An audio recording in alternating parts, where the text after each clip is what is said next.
Have you ever wanted to just escape? Hate your laws, hate your government, being held down by the man? Well, just join a club and leave your home, traveling hundreds or even thousands of miles to find a new home in a place that won't have you freezing to death, drowning, poisoned, mauled by the wildlife, mauled by human life, or left stranded with no hope of ever seeing your friends or family ever again. This may sound like a risk you're not particularly interested in taking, but for thousands of years this was a luxury that our ancestors could not afford, as it's only been in the past 500 years or so that global travel has been even remotely feasible, and ever since humans have gotten pretty crazy with all sorts of harebrained schemes to settle the world with a long list of various reasons. Having a large enough population leave a nation en masse in order to resettle in another location is known as a settler state, and there are many examples of this around the world, but because this was a relatively new concept, let's just say the initial success rate was akin to trying to shoot an apple off someone's head 100 yards away,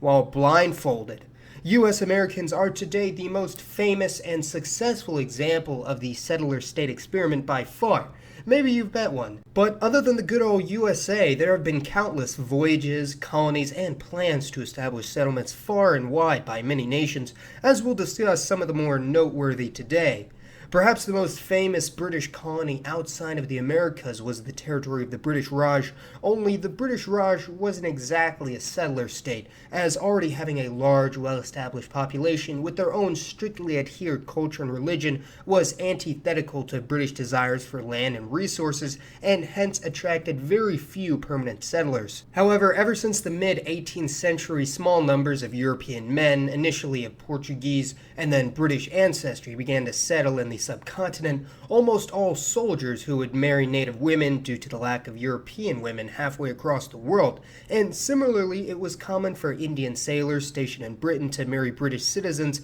because of the lack of Indian women, although this latter group is far smaller and younger, having never developed its own community. After generations of intermarriage in India, a distinct identity known as the Anglo-Indians began to form from these centuries of philandering, and the mostly Christian English-speaking Anglos, although not fully accepted by either British or Indian societies, were still largely loyal to the British Crown and often served as interpreters, generals, middlemen, or were stationed in some governmental position. Despite intermixing in their own community of Anglo-Indians for centuries, because the community was spread out over such a large segment of land in almost every major city in South Asia, a highly heterogeneous group with no uniform admixture, appearance, or culture was the result, although many agreed that if the Anglo community were to hold on to their unique heritage, they would need a homeland. The town of McCluskeyganj was established in Jharkhand in the 1930s as an Anglo-Indian settlement in the Indian heartland, named after Ernest McCluskey, an Anglo-Indian from Calcutta, who founded the town, combined with Ganj, a common Hindustani suffix meaning neighborhood, similar to the Persian stan, although this town was ultimately abandoned as only a fraction of the founders remain. Following Indian independence from the British Empire, the British feared that the populace would enact vengeance upon the Anglo-Indian community for their supposed fifth column status, and a plan was proposed to evacuate the entire Anglo community of South Asia to the, at the time, sparsely populated island chain of the Andaman and Nicobar Islands, and establish this area as a new country separate from India.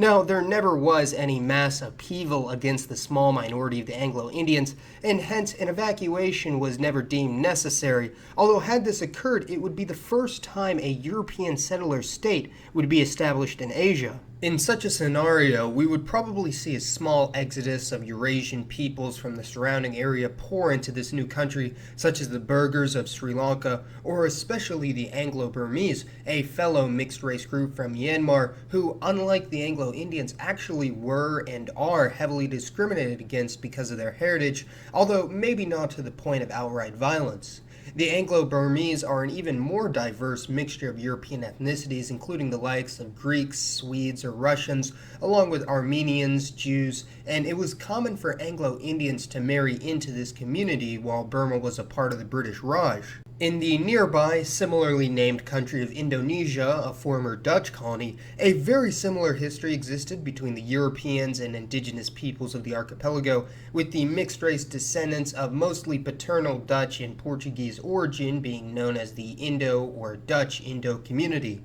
Indonesia's independence from the Netherlands was far more aggressive than the breakaway of India, and hence the Dutch actually had good reason to believe that their progeny was in distress, and a massive effort was taken underway to evacuate all Dutch citizens and members of the Indo ethnicity to ensure their livelihood. Although before this massive undertaking, a proposal was made offering the Indo people the western half of the island of New Guinea as a potential homeland, very similar to the plans propositioned but never implemented by the British. Although this plan was actually carried out, the Eurasian Indos found the climate and conditions on New Guinea to be untenable, and the settlements ultimately ended in failure, and a large chunk of the community was forced to flee abroad following Indonesian independence, mostly to the Netherlands, but also to the United States and Australia as well, although many of the old Indo communities still remain in Java or other areas of Indonesia.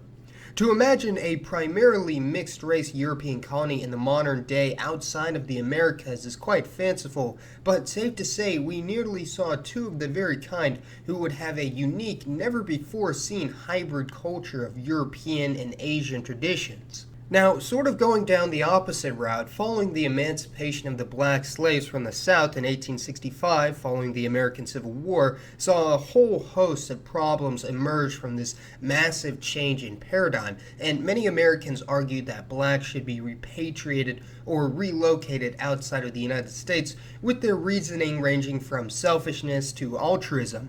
Although the American colonial society eventually settled on funding the repatriation of blacks to the West African country of Liberia, a rather odd choice considering the bulk of the black American ancestry actually comes from Nigeria, this was not their first nor only option. Other proposals for a settler state for the emancipated blacks, along with the free people of color, included a colony in Haiti, Central America, as well as the Dominican Republic, the latter of which was the only other idea that actually gained some steam, as although it really didn't hold a candle to the Liberian colony, a few thousand black Americans created a colony on the Samana Peninsula in the north of the country. A large chunk of the community has been assimilated into Dominican society, but many of the descendants of these Americans still speak English, practice Protestantism, and carry many of the old customs and traditions of the black community, being a snapshot of 19th century black American culture, although the Samana Americans had little desire to break away from the Dominican government and or become an overseas territory of the United States. But just a stone's throw away on the mainland of South America, everyone's favorite empire scheme to create a massive settlement on South America's northern coast. Believe it or not, the Germans actually jumped in on the colonization of the Americas as early as the 1500s, when the Spanish crown exchanged a large segment of land in what is now mostly Venezuela to the German city of Augsburg in exchange for forgiving their debt. This land became known as Klein Venedig, or Little Venice, and it was actually quite a massive territory, with many German explorers traveling inland with quite disastrous results. The mortality rate of the few thousand German settlers that arrived in Little Venice was unimaginable, being very ill-equipped to deal with the variety of hazards, diseases, and native attacks that plagued the colony, and eventually the Spaniards revoked the claims of the Germans, reincorporating the territory back into New Spain in 1546, but the German footprint could still be felt in Venezuela, as the second largest city in the country, Maracaibo, was actually founded by these same German settlers, and another much smaller German settlement was founded a few hundred years later, a city known as Colonia Tovar, where although it never developed into a full-fledged colony, a large number of people still speak a unique dialect of German to this day. I briefly touched on this with my video over Paraguay, but there were likewise many small German settlements in Paraguay since at least the 1800s, with one of the largest known as New Germany or Nueva Germania, and although many of these German settlers did return back to Germany or perish because of unfavorable conditions in the Paraguayan jungle, a large number still remain in the country, as some estimate that perhaps up to 1 in 20 Paraguayans may have at least some German ancestry.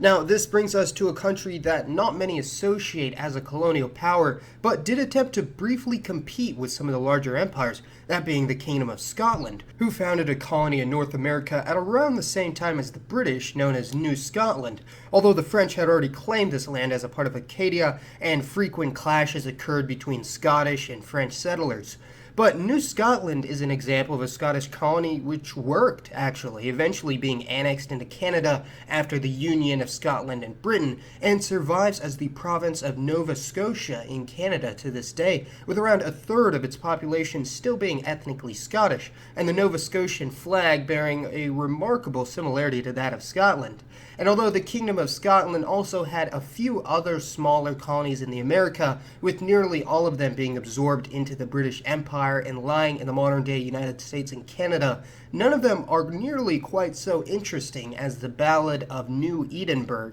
In the late 17th century, Scotland, wishing to show the other European powers that it wasn't simply a joke to be pushed to the sidelines, made quite the attempt to engage in international trade and branch out to other continents, as over a fifth of their entire economy was pumped into the project of establishing a colony in Panama.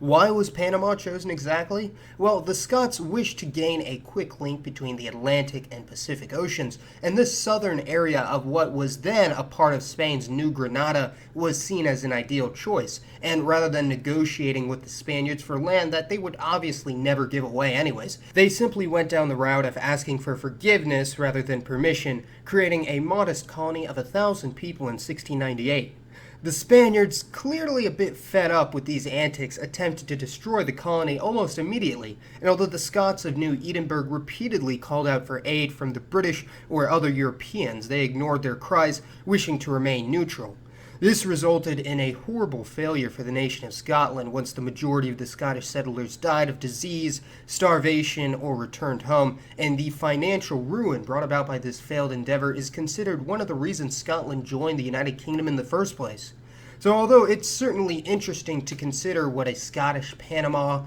a German Venezuela, or an independent Anglo-Indian country would look like, for now it looks like they'll have to remain pipe dreams regulated to the backlogs of history.